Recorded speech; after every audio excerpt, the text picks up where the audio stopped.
throughout the week by coming to these various events and winning, or maybe just being there. We'll see what ends up happening and how many shirts we have. Tonight, we have Minute to Win It and Chips and Dip in Memorial Hall from 8 to 10.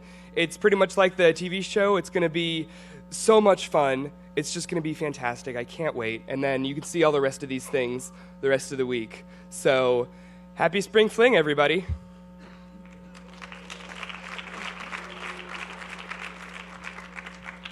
Can we get the Maintenance Appreciation Day slide and all that? I guess not. It's the start of Service Week, which is, there we go. It's the start of Service Week. Specifically, today is Maintenance Appreciation Day, so thank the maintenance staff. If you'll notice here, there's little writing on the back. Those are pranks that maintenance has had to clean up in the last couple of years. Most of it, if you'll notice, has to do with poop, so they really do need your appreciation. Also, coming up, not this week, but in a couple of weeks, Bethel College will be sponsoring a week of the Harvey County Homeless Shelter, April 27th through May 3rd. The reason, though, that we mention this now is that this Saturday, the 16th at 2 o'clock, will be a special training session for Bethel students. If you've had a session before, if you've gone before, you don't need to do it again, but a refresher is always nice. If you've worked at other homeless shelters, you probably do need to come because they cover special tasks that are specific for the Harvey County Homeless Shelter. And if you're on the fence at all about whether or not you do want to staff the homeless shelter during this week, it's encouraged that you come and at least see what's going on so that you can have the option to, if you should decide to. It's a very rewarding experience. Last time I went, I met a man named Panther, so enjoy it, and you'll have a lot of fun, I promise.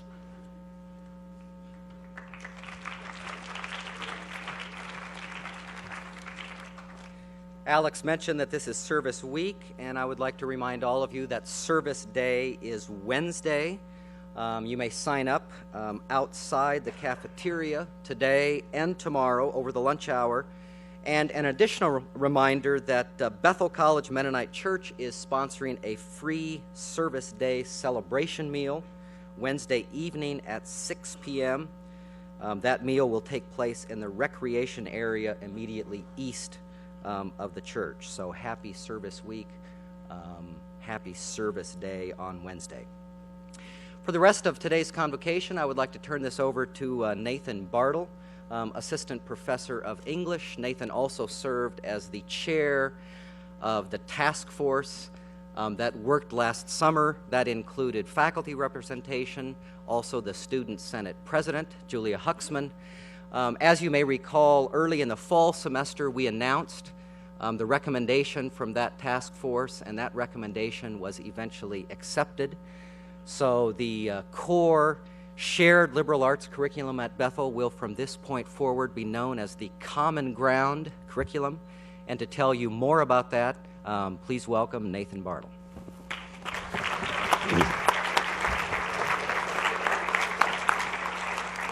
Thanks, guys. Good morning. Let's see. There we are. Lovely, right?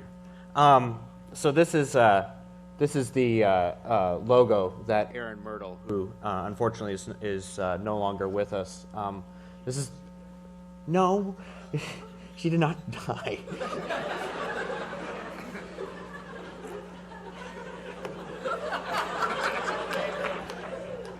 You jerks. No, she had a baby. God. The opposite. But she designed this logo, and it's awesome, and I'll thank you not to think that she's dead.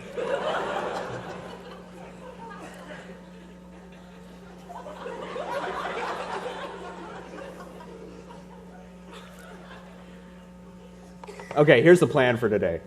So I want to just say a few words about the liberal arts in general, what we mean or what we don't mean or what we kind of mean when we say liberal arts, what that term means. I've asked Dr. Robert Kreider to reflect also on Common Ground as an idea and about what it's like to get an education in this particular place. I'll tell you a little bit more about who Dr. Kreider is here in just a moment. I'll then introduce to you the sort of nuts and bolts of of what Common Ground is in terms of our shared liberal arts experience. And then Brad and I want to get some feedback from you, sort of talk through what your experience of the liberal arts in college has been, what your expectations or hopes are, whether you'd like to see that changed, what should we be, well, actually, I've got a slide about this. Right, so we want to know about what your expectations about the liberal arts were before you came to college, and that should say how did, not how die. How did the colleges and universities that recruited you talk about their academic programs? What has your experience of the liberal arts program at BC been like so far? And what should we be telling prospective students, their parents, and also community members and alumni about the liberal arts at Bethel College? So those are the questions I kind of want fomenting in your minds as you're listening to this. Okay, so the liberal arts has sort of the idea of the liberal arts has been an idea in flux since sort of the beginning of Western education. The liberal arts has been there. It has been a part of how the Western world has educated its young people, right? So the classical tradition, this is a Greek tradition, is to break the liberal arts into two sections. We have the trivium, which is grammar, logic, and rhetoric, right? I guess sort of these might have parallels in our current liberal arts system in terms of critical writing, right? Or actually, all critical thinking areas would fall under the trivium, right? And then you had the quadrivium, which was sort of a higher level, right? Which was arithmetic, geometry, music, and astronomy, right? So these were the 7 areas that classical Greek thinkers believed that all students should have contact with during their educational experience, right? During the Renaissance, medieval into the Renaissance period, there was born this sort of humanistic tradition. The humanistic tradition believed that the purpose of education was to transmit knowledge, right? So we have all these. This is actually, you can see this manifested in the great books colleges around the United States. St. John's University, Thomas Aquinas, and there's another one up in Chicago somewhere. Great books, the idea behind great books is we have this enormous collection of literature that is just phenomenal, right? These people are thinking really hard about these deep human problems.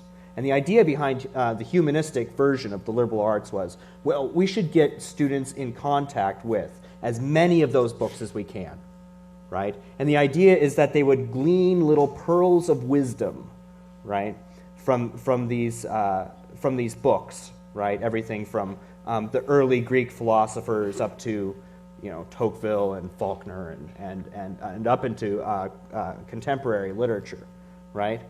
So humanistic, but the core idea behind humanistic liberal arts education was to essentially make students ready for citizenship, right? So the idea here is that you are all part of a system of government, right? You have to participate in that government. You have to make decisions about things that you might not have any direct contact with, right? So how do you make those decisions? Well, the humanistic tradition would say, well, what you do is you go back to the masters, right? And we're essentially, and the American take on this is we're preparing people to be citizens in a democracy, right? To participate in that. And then the Enlightenment comes along, and the scientists take over, and it's all doom and gloom, right? Rote knowledge. And the empiricists, right, what they do is they look at the humanist tradition and they're like, nah, this is all far too touchy-feely. It's just subjective, personal experiences. What we want to know is what is observable, right? All of our students are going to get an opportunity not to have truth transmitted to them, right, through Cervantes or Melville, but to discover truth for themselves, right? So we're going to set up laboratories and experiences for students to discover their own truths, right? The empirical tradition valued tolerance and skepticism, right? So that's the Enlightenment empirical tradition. And then the 20th century sort of rolls around. And this all gets muddled together in the modern and postmodern tradition. Those of you who are aware of these terms know that modernism and postmodernism, those of us who ascribe to those philosophical traditions, are very wary of claims of absolute truth, right? So we question everything to the point of being obnoxious, right? But what happens here is that social context then rules the day, right? So the goal is no longer to get at truth, whether you're discovering that truth or whether you're having that truth disseminated to you. That's no longer the goal. The goal is to implicate or to inculcate change, right? We're going to change our students' lives, and our students are going to then go out and change the world, right? They're going to experience, go out and shape their communities based on the information we give them, right? So these are these sort of classical ideas. So the liberal arts it's a long storied tradition, but it's been in flux ever since its birth in classical Greece. Okay. Part of what complicates the process, and this is what we learned when we were thinking through on the task force, trying to think about what kind of name do we want to come up with to talk about the Bethel College liberal arts experience. Part of the problem is that nobody knows what you're saying when you say liberal arts, right? And there are a couple of reasons for this. First of all, in terms of just you guys as students, the experience, the sort of anecdotal evidence out there is that colleges and universities are no longer selling the liberal arts to you, right? Instead, well, first of all, just a show of hands, how many of you actually remember, as you were being recruited by colleges and universities, how many of you actually remember one of those colleges and universities, Bethel included, talking to you about their liberal arts program? How many of you remember that? Oh, that's way more than I thought. I hope that doesn't disprove my point. Okay.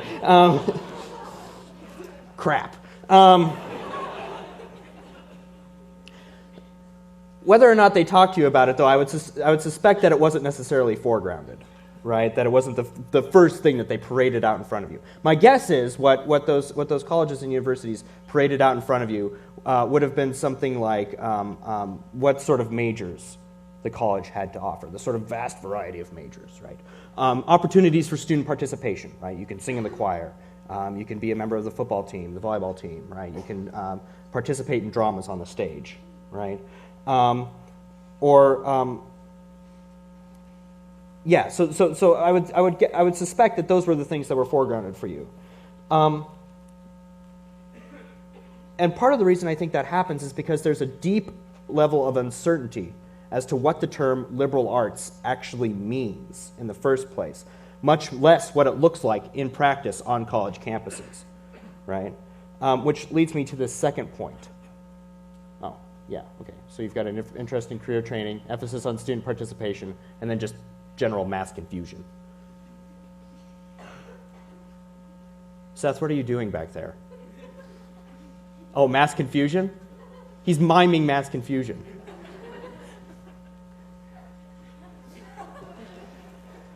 The second problem is that nobody's sure what liberal arts means. Some people think, well, the liberal arts means the trivium and quadrivium, that sort of traditional classical view of what the liberal arts is, right? Or the liberal arts could mean, and this is these terms, part of the reason for the confusion here is because these terms become interchangeable, right? it might mean liberal education. And when we say liberal education, generally what we mean is that it's a program meant to teach students to think critically and express oneself clearly, instill an understanding of Western cultural heritage. Sort of afford you a broad set of experiences, right, across several different academic disciplines. Or we could mean general education, and actually this is the terminology that Bethel uses, which is described actually somewhat snarkily in the book The Liberal Arts in Higher Education as follows. General education. An utterly amorphous notion. An utterly amorphous notion that is used to describe either A, an educational experience that prepares all students for life in general, a common denominator approach, or B, a basic level of study in most major fields of inquiry, that is to say, a required taste of many different fields, or C, a comprehensive term used to describe the combination of academic and co-curricular experiences that constitute a student's complete college experience. So it's totally confusing, right? Nobody knows what we're talking about when we say liberal arts. Yikes, right? This is what we do. This is what we are. We're a liberal arts college. Why are we not able to talk about this, right? Nobody knows exactly what liberal arts means, what we mean when we say that. And I wouldn't be surprised to hear that if somebody did talk to you about your liberal arts experience, that you sort of tuned out or you went to sleep, right? I wouldn't be surprised if you're asleep right now. But I would be sad. You would make me sad if you were asleep. The liberal arts tradition is venerable. It is storied. And it gives students the chance to change their minds and to change their lives. So why is it so boring? Why is it that 9 out of every 10 students that come to my office to register for classes is so damn ready to get the liberal arts over with? Right? Why do we treat the prospect of new encounters and experiences through the liberal arts like some sort of ice water colonic? Right? It's just not, it's not pleasant at all, right? Everybody's dreading it. Well, part of the reason, I think, is because we haven't done a very good job of talking about it in positive ways to you. This is a word cloud. I don't know how many of you have used word clouds before. But what word clouds do is they sort of aggregate a set of text, right? And it counts how many times a particular word is used in a set of text, and then the more times that word is used, the larger the word becomes. This is from Bethel College's General Education Catalog copy, right? This is how we talk about it right now. What do you notice? What sort of, just shout it out. What sort of pops out immediately? Hours. What else? Requirements. Competency. Math.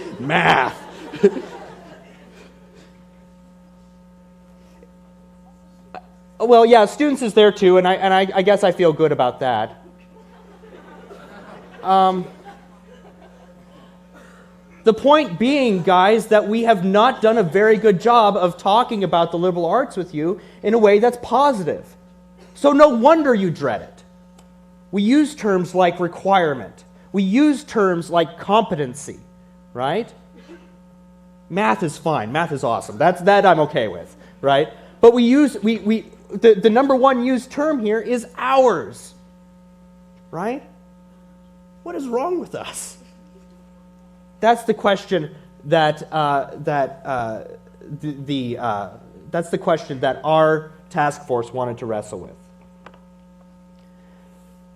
Here's the thing, guys. Colleges and universities that claim the liberal arts as their guiding principle, but don't have the money and prestige of the big, famous, highly selective colleges, think like Harvard or Smith or Williams or Caltech, in universities. The educational experience in the latter part of the 20th and now into the 21st century has become one of these. It's become a tuxedo t-shirt. it's not exclusively liberal arts, right? It's not that we only teach those 7 areas, right, in the trivium and quadrivium, right? And it's not really pure career preparation either. Right?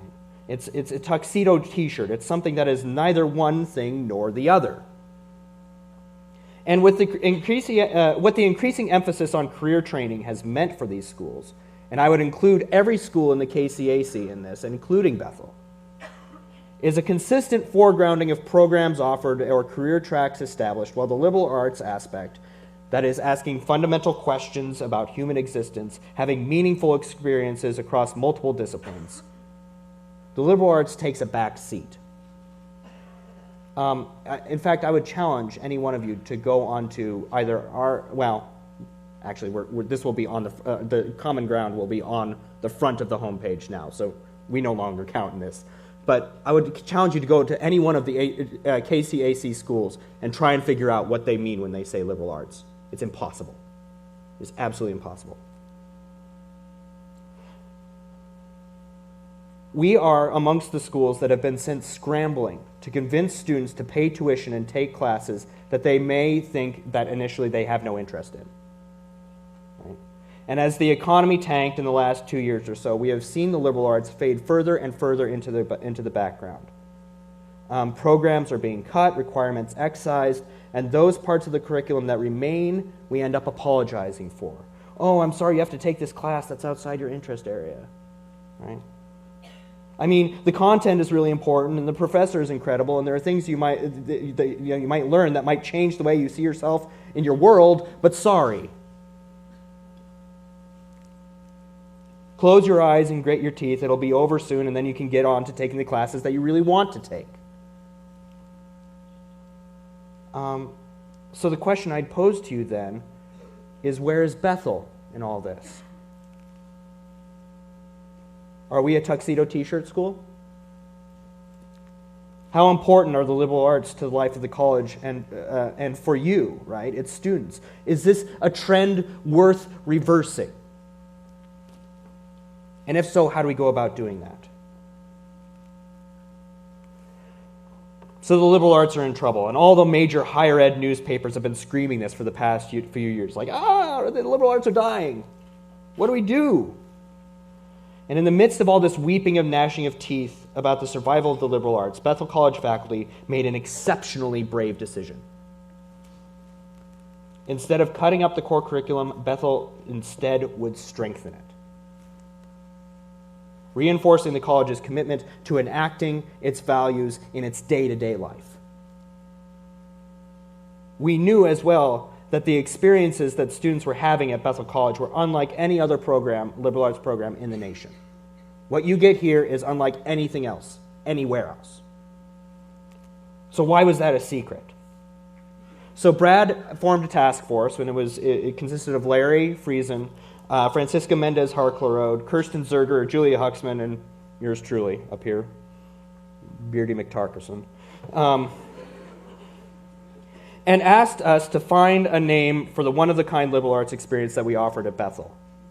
So here's the thing, guys. Bethel College is no longer going to hide its light under a bushel. We aren't going to gloss over the unique programs that all Bethel students get to experience. We are going to name the thing. We are going to sell the thing. We are going to put it on the front of the website. We are going to shout it from the mountaintops. We are going to be lions for the liberal arts. The name we decided on, and this was the term that seemed to encompass all of the best parts of Bethel's core curriculum, was Common Ground. I've asked Dr. Robert Kreider, who is Professor Emeritus of Peace Studies here at Bethel, and also former president of our sibling institution, Bluffton University, to articulate some of his thoughts about the liberal arts in this particular place at this particular time. Dr. Kreider is a historian, he's a philosopher, a keeper of institutional knowledge, as well as one of the most curiosity-filled and awe-filled people I know. And I knew that when we started thinking about this convocation, that Dr. Kreider would have powerful ideas about the liberal arts here at Bethel College. So please join me in welcoming Dr. Robert S. Kreider.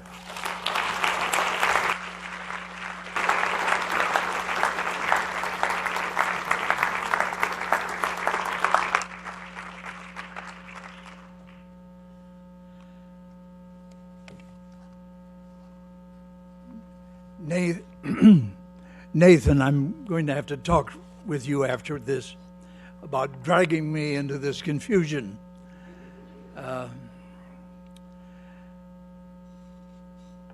Your committee has given it a fresh name, Common Ground. In a world of cell phones, laptops, Blackberries, iPods, Facebooks, video games, a world of virtual reality, I sense that Common Ground reflects a yearning for a groundedness, a reality we can touch, feel, smell, hear. An earthy place with texture, fabric, real people, three-dimensional stuff. My comments now are rather impressionistic. In a search for common ground, I think of this place, Kreider Auditorium, full of students and faculty, hearing addresses on big issues. But best of all, the question period after the address. You students, men and women, asking thoughtful questions, liberal arts at its best. Respectful, listening, probing, disagreeing, affirming, a community of learners. In this, you embody the art and grace of asking questions. Thoughtful, penetrating, perhaps more important than the answers attempted. This is a unique scene, rarely to be found in an American campus. A college together in one place, asking questions. This gift of asking good questions is at the very heart of a college education. Among the prime wishes I have for you at Bethel is the gift of curiosity. My comments are set in the context that eventually each of you will be engaged in not one, but multiple careers. Common ground, thus, preparing for the unexpected career in your life. Looking on the campus for the presence of common ground, I recall that convocation last December.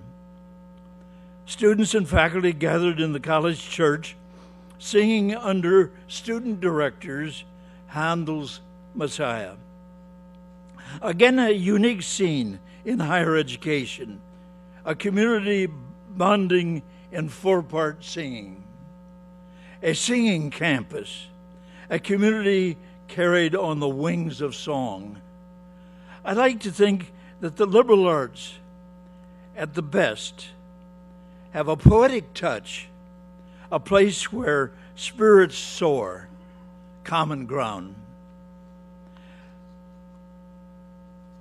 Biblical images come to mind.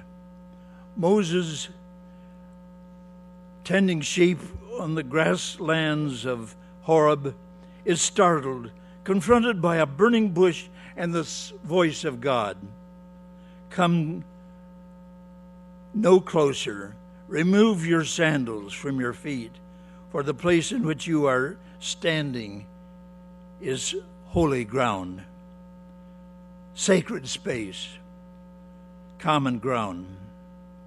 I think to a time long ago when I was a freshman on this campus, a time before any of you, students or faculty, were born.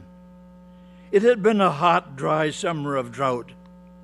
The campus had a rare look with open ditches and unfinished construction. The campus, however, throbbed with energy, expectancy. Having moved west from Ohio to Kansas, I was intrigued that the campus lay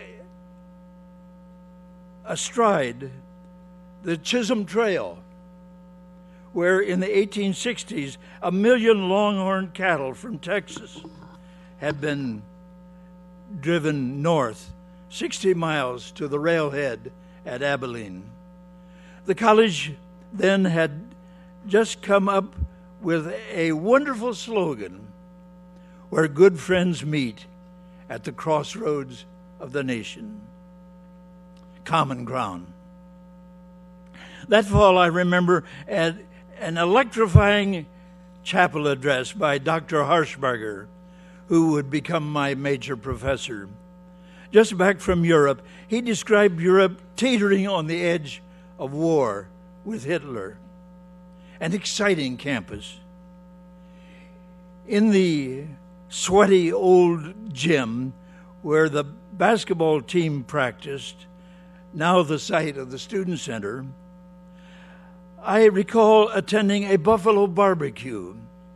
Fall Gallen, basketball coach at KU, came as speaker and brought with him elderly James Naismith, inventor of basketball, who had put up those peach baskets at that YMCA gym in Springfield, Connecticut. There was basketball close to the moment of creation.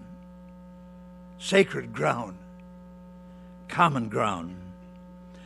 Allow your minds to take wing.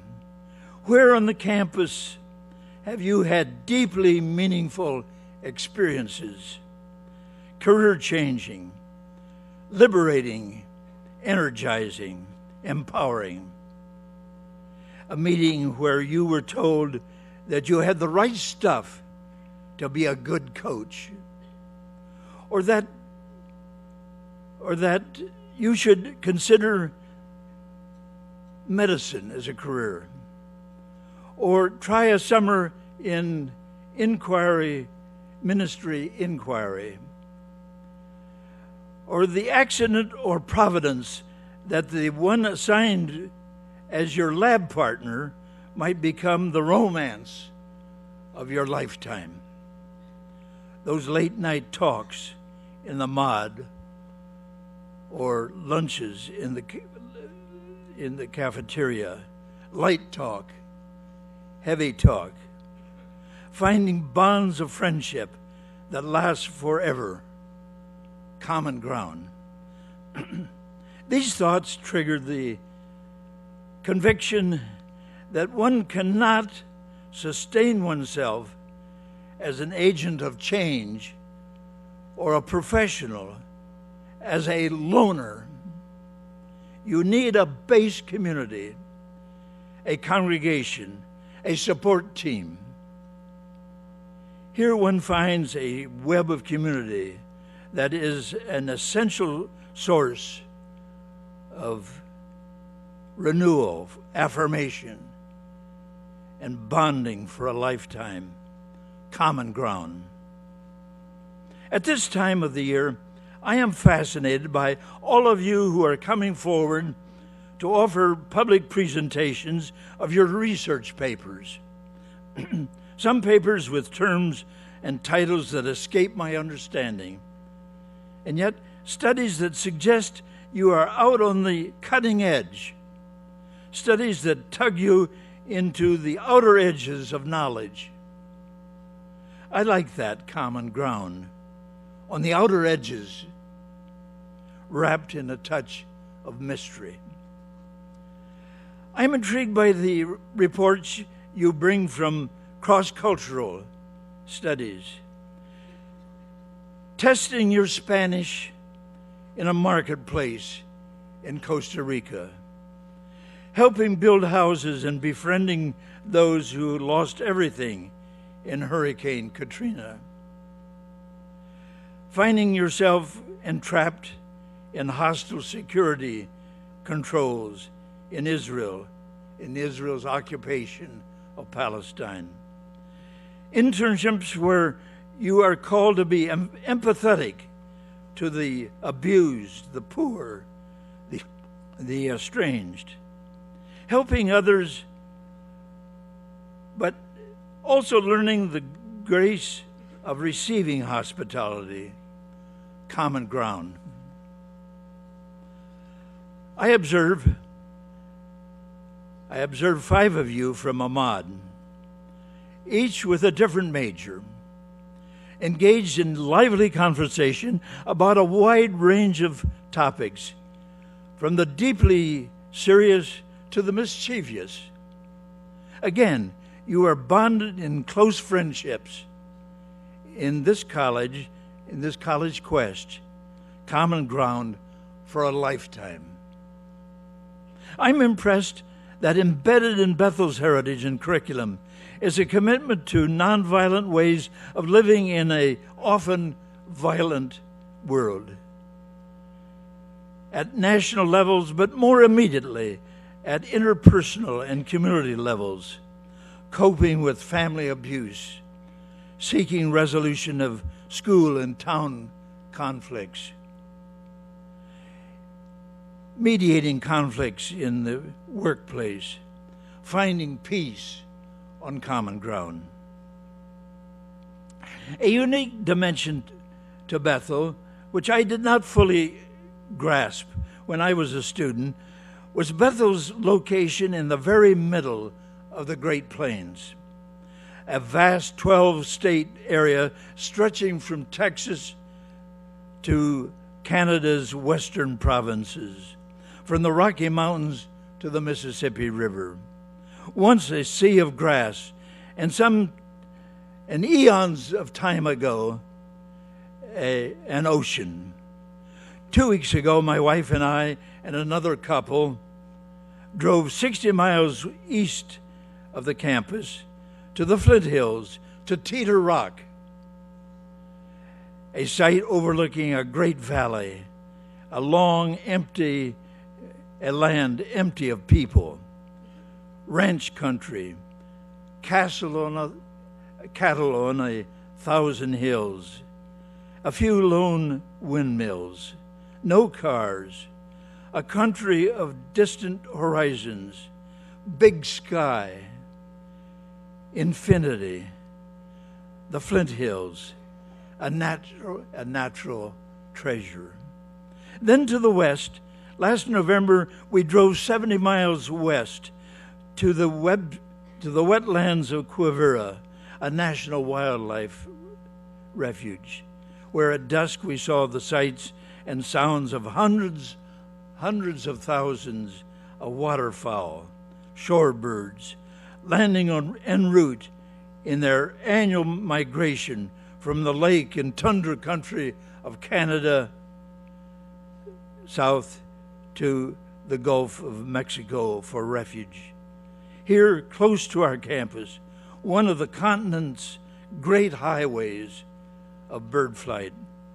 Could it be that in this electronic world, a world of virtual reality, that Bethel has a calling to create a bridge to a world you can touch, a world of soil, water, wind, and sky, providentially positioned here on the Great Plains, where the West begins, to have a special responsibility for the stewardship of God's creation, affirming that this prairie is sacred space, addressing global warming as an urgent public concern, engaging in a wide range of environmental issues: energy, water, air, soil, community, seeking common ground.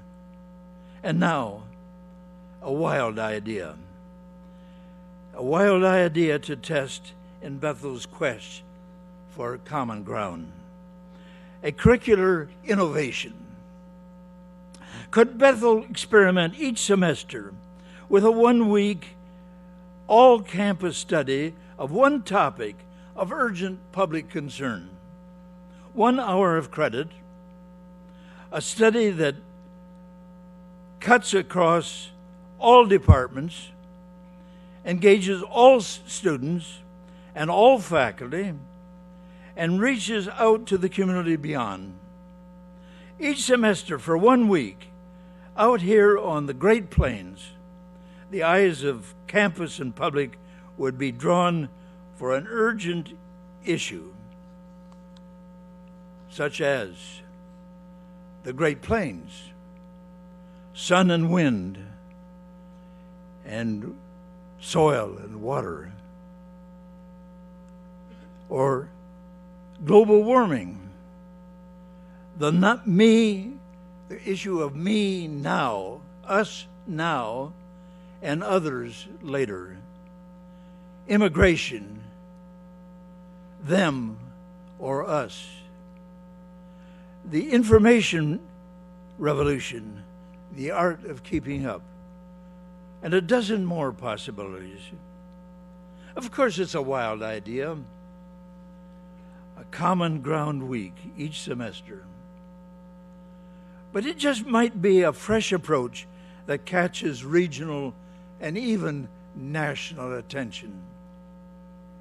Finally, undergirding all, biblical images of place and common ground. That Last Supper, in an upper room, heavy talk, a dozen disciples feeling so close, so committed, and then only hours later, stress in the garden with the guilt of insensitivity and denial. And that supper on Easter evening with a stranger at Emmaus, and the words, "Did not our hearts burn within us?" Sacred space, common ground. Thank you.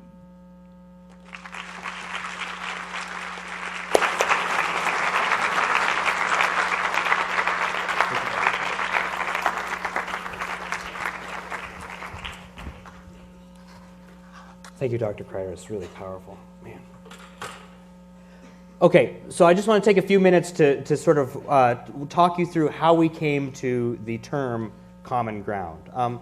We actually came to it in a roundabout sort of way. We had originally thought, well, what we want to think about is the commons, right? The term the commons has something to do with shared space, right? Public space, that sort of thing. We thought, well, that's something that all of our core curriculum has in common. But we weren't sure that students were going to understand or know what the term commons meant. So we sort of came to common ground in that way. Serendipitously, though, we came to this guy. There he is. Okay, this is John Henry Newman. Actually, he's the guy for whom Newman University is named. Used to be an Anglican priest, converted to Roman Catholicism, wrote a touchstone book about the liberal arts called The Idea of a University. He did. He just got beatified in September this last year. Way to go, John Henry Newman. You're almost a saint. In The Idea of a University, John Henry Newman says the following. It is the education which gives a man... Well, I'm sorry about the gendered language here. It's 1850. It is the education which gives a man a clear, conscious view of his own opinions and judgments, a truth in developing them, an eloquence in expressing them, and a force in urging them. He goes on to say, it teaches him to see things as they are, to go right to the point, to disentangle a skein of thought. It shows him how to accommodate himself to others, how to throw himself into their state of mind, how to bring before them his own, how to influence them, how to come to an understanding with them, how to bear with them. He is at home in any society. He has common ground with every class. Providence, right? I love this idea, and if this doesn't ring true in Dale's use of Thomas Aquinas' seldom affirm, never deny, always distinguish, if that isn't just ringing throughout Cardinal Newman's statements here, I just don't know what is. In terms of specifically what common ground is, It's these 6 core experiences that all Bethel College students, with some exceptions for transfers, have. Right? College Issues Colloquy, our freshman level seminar, convocation, that's you right now. Cross-cultural learning, right? Trips to Israel, Palestine, trips to Haiti, trips to Wichita and to Kansas City to meet different cultural experiences there, right? Peace, justice, and conflict studies. Integrating faith and life, that includes both Bible and religion classes like Intro to Biblical Studies or Eastern Religions. And, of course, our senior capstone experience, right? BIFL, Basic Issues of Faith and Life. And we've added, the major curricular change that we've added here is Eureka, undergraduate research, internships, and creative activities. This encompasses not only the scholarship aspect of Eureka, but also indicates to prospective students that every single Bethel student will have a kind of capstone senior experience where they put together a senior seminar, do an internship, a clinical experience, participate in some creative activity, right? And this is all being aggregated on the Common Ground website. Eric, would you mind pulling that up for me?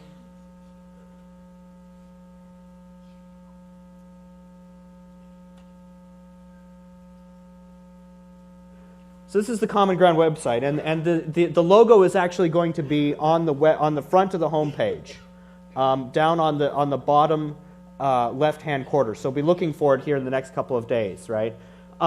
These areas here, these pictures, we're going to actually put video up on these pictures, right? We're in the process of putting together about 1 minute and 30-second videos about with Bethel students, people who are here now, talking about some of these experiences.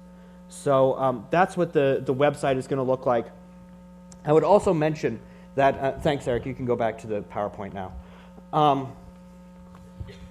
I would also mention that outside on the table in front of the sort of entrance area here, we have Common Ground brochures. We'll be sending this out to all of our prospective students.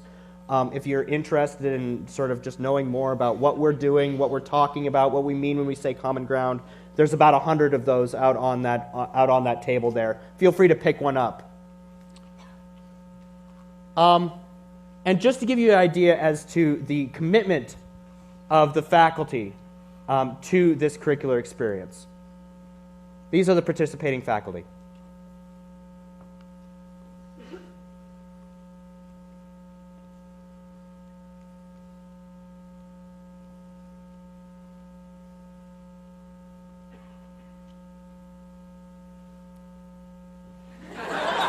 I didn't have space for Dan. I'm sorry, Dan. I saw you somewhere up here. Can we do that again? Let's do it again. Ah!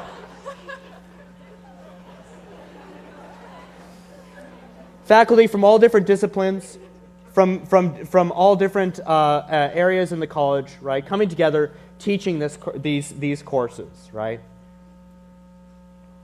So let me turn it back to you again. These are the questions that I had for you. What did you know about the liberal arts before coming to college? How did the colleges and universities that recruited you talk about their academic programs, and specifically their liberal arts programs? What has your experience of the liberal arts program at Bethel College been like so far? Particularly the core experience, right? Those six areas that I showed you. And what should we be telling prospective students, parents, the community, etc., about Common Ground? If you have stories you want to share, I would welcome that as well. So I think if we're ready with some...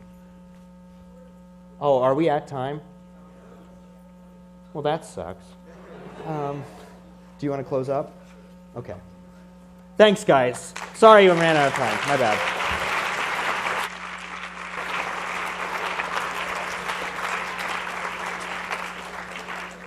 Thank you very much, Nathan. Thank you very much, Dr. Kreider. These are important questions. More important are the answers we hear from you. So we will be in some conversation about how we can search for other opportunities to get continuing feedback from you. Have a great rest of the week. Remember, Service Day, Wednesday. You are dismissed.